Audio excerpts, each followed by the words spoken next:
નમસ્કાર મિત્રો આજની વિડીયોમાં વાત થશે દેશ અને દુનિયાના સુપરફાસ્ટ સમાચારની। સૌપ્રથમ વાત કરીએ તો જમ્મુ કાશ્મીરના પૂંછમાં 5 આઈઈડી મળી આવ્યા છે। સુરક્ષા દળોએ સોમવારે જમ્મુ અને કાશ્મીરના પૂંછમાં એક આતંકવાદી ઠેકાણું શોધી કાઢ્યું છે, જેમાંથી 5 આઈઈડી, વાયરલેસ સેટ, કેટલાક કપડાં પણ મળી આવ્યા છે। પૂંછના સુરનકોટ મારખોટ વિસ્તારમાં આ જગ્યા મળી આવી છે। સુરક્ષા દળોનું કહેવું છે કે આ જગ્યા આતંકવાદીઓ માટે છુપાવવાની જગ્યા છે। આ ઘટના બાદ શ્રીનગર સેન્ટ્રલ જેલ અને જમ્મુની કોટ બલવાલ જેલમાં સુરક્ષા વધારી દેવામાં આવી છે। મિત્રો, અન્ય મહત્વના સમાચારની વાત કરીએ તો ધોરણ 12નું પરિણામ, આ જિલ્લામાં વાગ્યો છે ડંકો। ગુજરાતમાં ધોરણ 12નું પરિણામ જાહેર થયું છે, જેમાં સામાન્ય પ્રવાહમાં અંગ્રેજી માધ્યમમાં 93.97% અને ગુજરાતી માધ્યમનું 93.60% પરિણામ આવ્યું છે।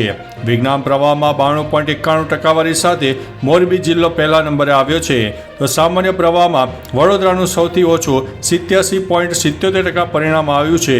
ધોરણ 12 સાયન્સમાં સૌથી વધુ પરિણામ ધરાવતું કેન્દ્ર ગોંડલ બન્યું છે, તેનું પરિણામ 96.60% છે।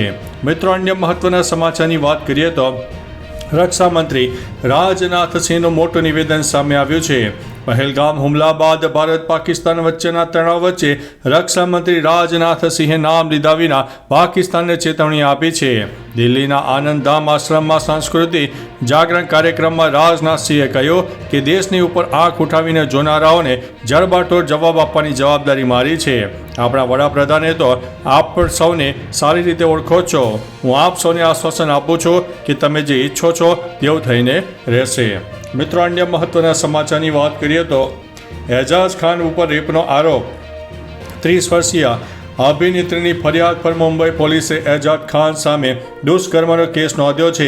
પીડિત અભિનેત્રીના જણાવ્યા અનુસાર એજાઝ ખાને તેને ગેસ્ટ હાઉસમાં અરેસ્ટ શોમાં હોસ્ટની ભૂમિકા આપવા બોલાવી હતી।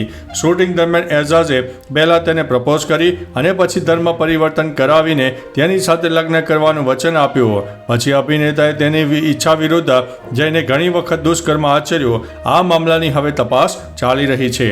મિત્રો, અન્ય મહત્વના સમાચારની વાત કરીએ તો શિક્ષણ બોર્ડની વેબસાઇટમાં ધાંધિયા જોવા મળ્યા। વેબસાઇટ ડાઉન થયેલી જોવા મળી હતી। ગઈકાલે ધોરણ 12નું વિજ્ઞાન પ્રવાહ અને સામાન્ય પ્રવાહનું પરિણામ હતું। સવારે 10:30 કલાકે શિક્ષણ બોર્ડની વેબસાઇટ ઉપર રિઝલ્ટ આવવાનું હતું, જોકે વિદ્યાર્થીઓ રિઝલ્ટ જુએ તે પહેલાં જ વેબસાઇટ ડાઉન થઈ ગઈ હતી, જેના કારણે લાખો વિદ્યાર્થીઓ અને તેમના વાલીઓના જીવ તાળવે ચોંટી ગયા હતા। લાખો વિદ્યાર્થીઓને વેબસાઇટ ઉપર ટ્રાફિક આવવાનો છે તેની જાણ હોવા છતાં કોઈ તૈયારી કરાઈ નહોતી તેવું પણ લાગી રહ્યું છે। મિત્રો, અન્ય મહત્વના સમાચારની વાત કરીએ તો ઉત્તરાખંડના હાલ બેહાલ। ઉત્તરાખંડમાં ભારે વરસાદને કારણે સ્થિતિ ખરાબ થઈ છે। ઋષિકેશ બદ્રીનાથ હાઈવે ઉપર શિવપુરી નજીક પહાડનો મોટો ભાગ તૂટી પડ્યો હતો, જેના કારણે રસ્તો બ્લોક થઈ ગયો। મુશળધાર વરસાદને કારણે ઘણા વૃક્ષો ધરાશાયી થયા, વાહન ચાલકો અટવાઈ ગયા હતા। દેહરાદૂનમાં પણ ઘણી જગ્યાએ ભારે વરસાદ પડ્યો। રવિવારે મસૂરીમાં પણ મુશળધાર વરસાદ વરસ્યો, તેથી કેમ્પ્ટી ધોધ ઓવરફ્લો પણ થઈ ગયો હતો। મિત્રો, અન્ય મહત્વના સમાચારની વાત કરીએ તો 194 સ્કૂલોનું 100% પરિણામ। ગુજરાતભરમાં ધોરણ 12 વિજ્ઞાન પ્રવાહમાં 194 શાળાઓનું 100% પરિણામ આવ્યું છે, તો 34 શાળાઓનું 10% કરતાં પણ ઓછું પરિણામ આવ્યું છે। 831 વિદ્યાર્થીઓને A1, 8093 વિદ્યાર્થીઓને A2, તો એ ગ્રુપનું પરિણામ 91.90%, બી ગ્રુપનું પરિણામ 78.74%, AB ગ્રુપનું પરિણામ 73.68% રિઝલ્ટ આવ્યું છે। સાયન્સમાં સૌથી ઓછો 59.15% પરિણામ ધરાવતો જિલ્લો દાહોદ છે। મિત્રો, અન્ય મહત્વના સમાચારની વાત કરીએ તો સામાન્ય પ્રવાહમાં શાળાઓનું પરિણામ સારું રહ્યું છે। હંમેશાની જેમ રાજ્યમાં ધોરણ 12ના વિજ્ઞાન કરતાં સામાન્ય પ્રવાહમાં વધારે શાળાઓએ 100% પરિણામ મેળવ્યું છે। આ વખતે 2005 શાળાઓએ સામાન્ય પ્રવાહમાં 100% પરિણામ મેળવ્યું છે। બીજી તરફ 21 શાળાઓનું 10% કરતાં ઓછું પરિણામ આવ્યું છે। વિદ્યાર્થીઓનું 95.23% અને વિદ્યાર્થીઓનું 90.78% પરિણામ આવ્યું છે। પરિણામમાં વિદ્યાર્થીનીઓ 4.45% આગળ નીકળી ગઈ છે। મિત્રો, અન્ય મહત્વના સમાચારની વાત કરીએ તો કાર વેચાણના બહાને ઠગાઈ કરતો સુરતનો મહાઠગ ઝડપાયો છે। સુરતના રાંદેર પોલીસને કારનો સોદો કરીને લોકો સાથે છેતરપિંડી કરનાર અભિષેક નંદવાણીની ધરપકડ કરી છે। તેણે એક જમીન દલાલ પાસેથી હુન્ડાઈ વર્ના કાર 15.21 લાખમાં વેચાણની વાત કરી અને કાર લઈ જતા પૈસા આપ્યા વગર ગાયબ થઈ ગયો।